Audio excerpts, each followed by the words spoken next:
Hello, everyone. Today, Perfect. we welcome our wonderful guest, an Italian figure skater, Nikolaj MEMOLA. Hi, Nikolaj. Hi, how are you? I'm great. How are you? Fine, fine. Of course, I want to congratulate you on winning the Grand Prix final. It's always pleasant to win, but winning in your home Thank you. country is pleasant twice.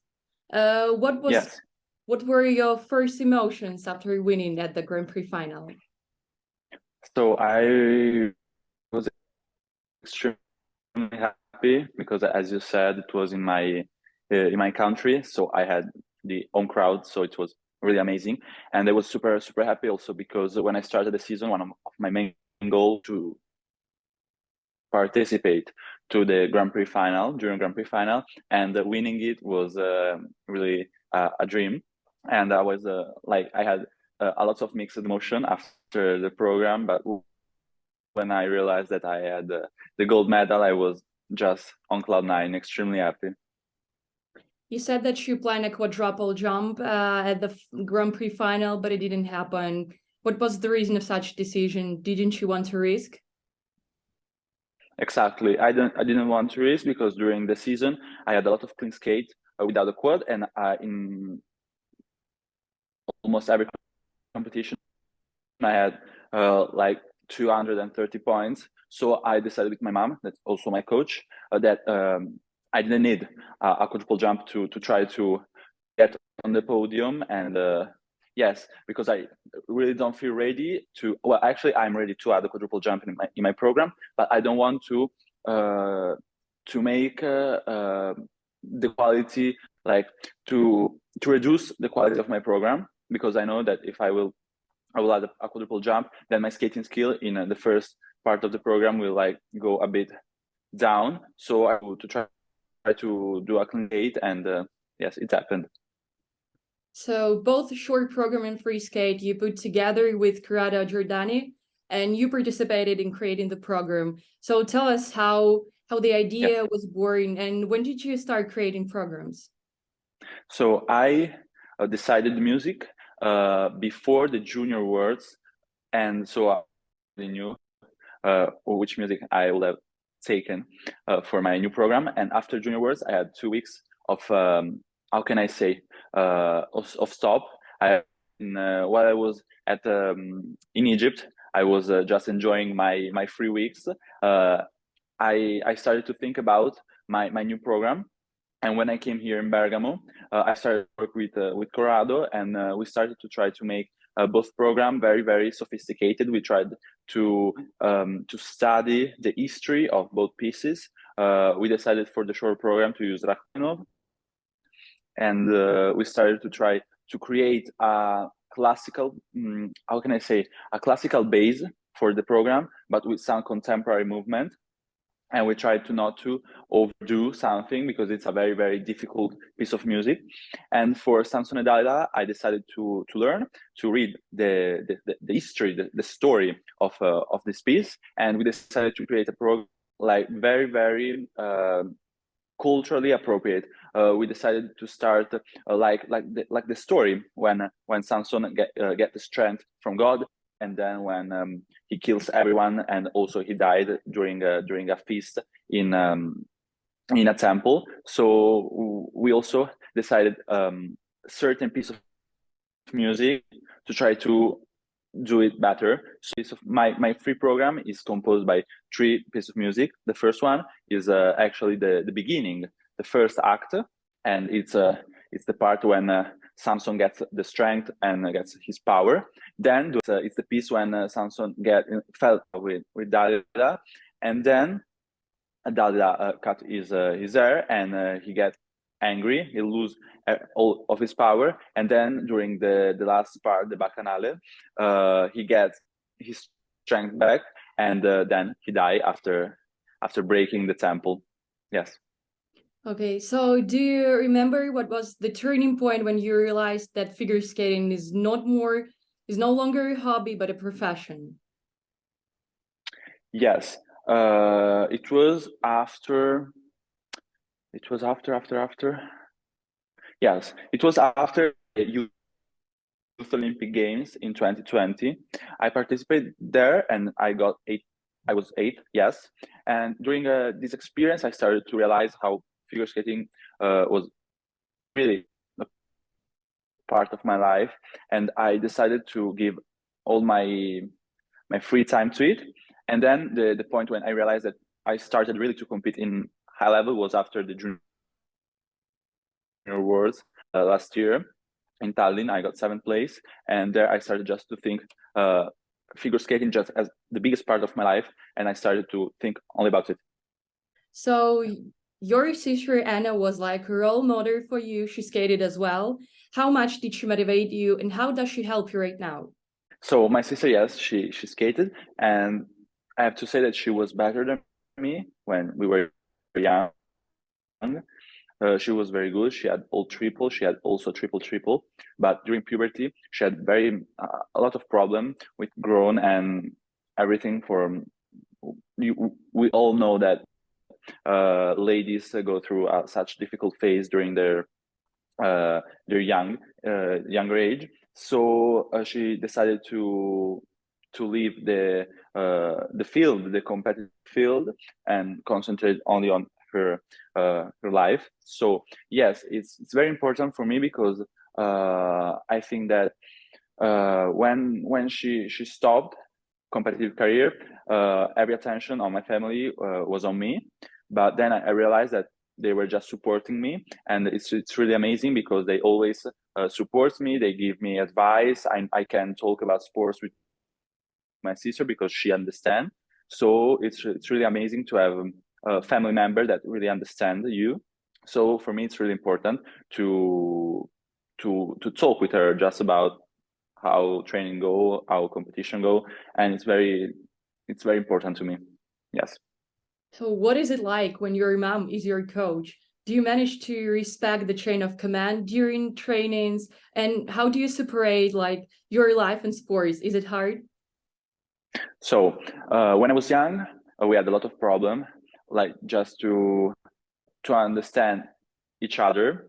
And when I was young, I was just like, yeah, I was having bad behavior with her because, of course, you know, when you're young, like when a parents tell you just to do your homework, when you're young, it's like, yeah, I will do it, but you never do it because just you want to just not to listen to them. But when I started to grow up, I understood that my mom is the best for me because she will always do the best for me, and I can 100% trust her. So now it's a really important part of my life because I found it like the perfect balance between private life and trainings.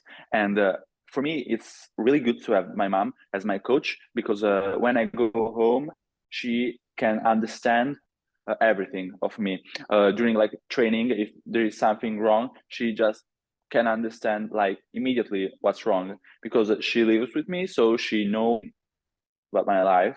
So for me, it's really important because I know that we can work very well together because we understand each other. So now it's I think that it's the best part of my career that my mom is my coach because we have a really good balance.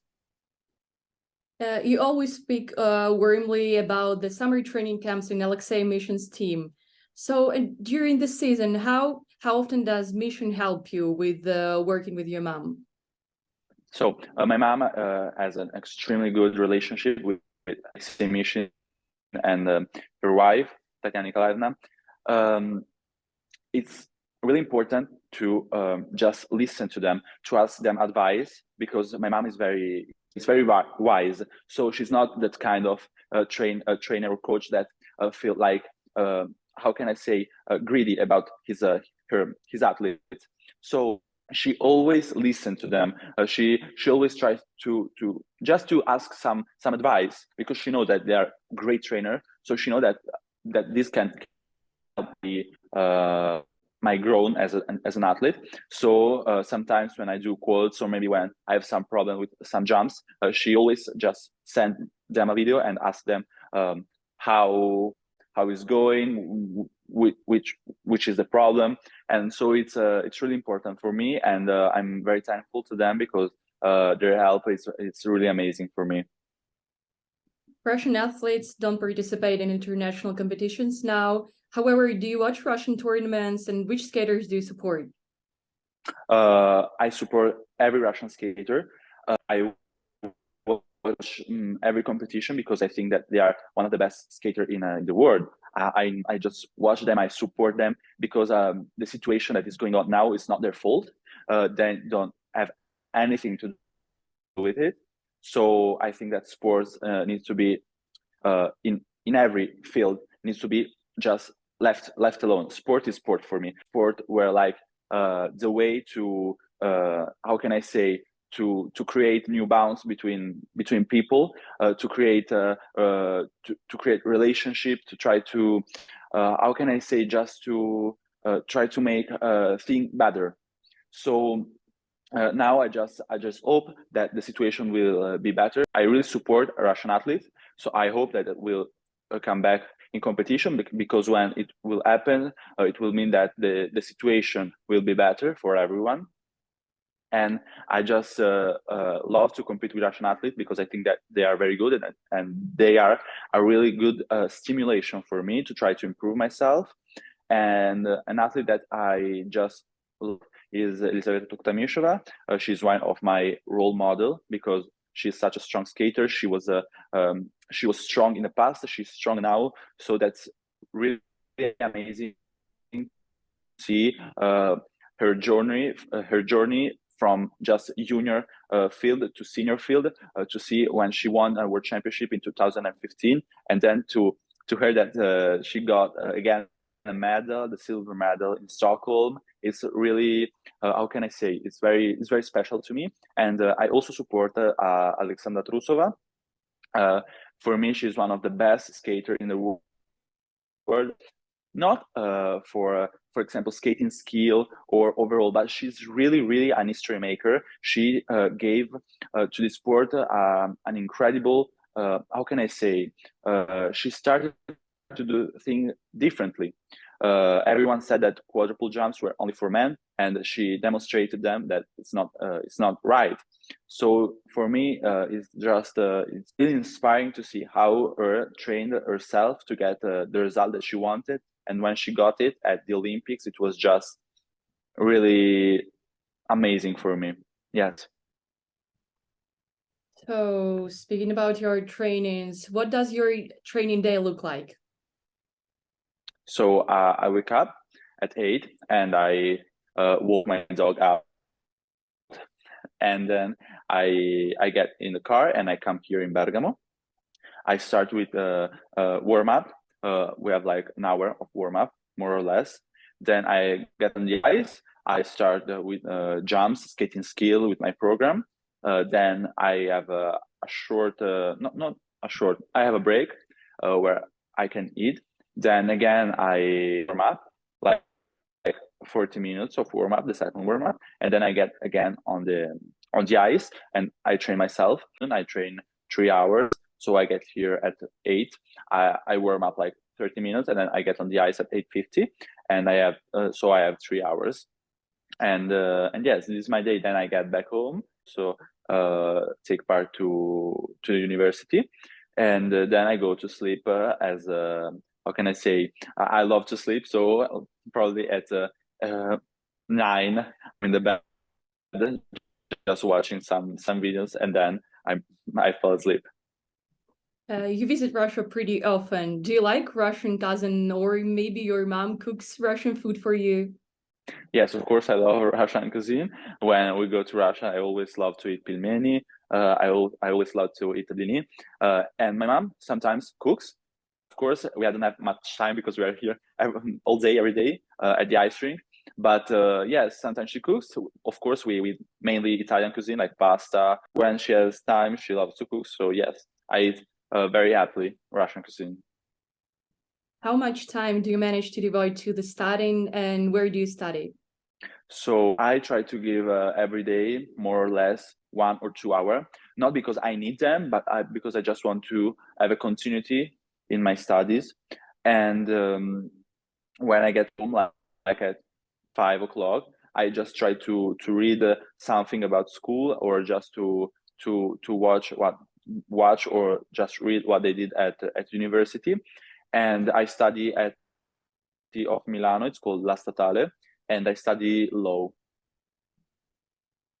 You spend quite a lot of time communicating with your fans on social media. How much of the support do you see?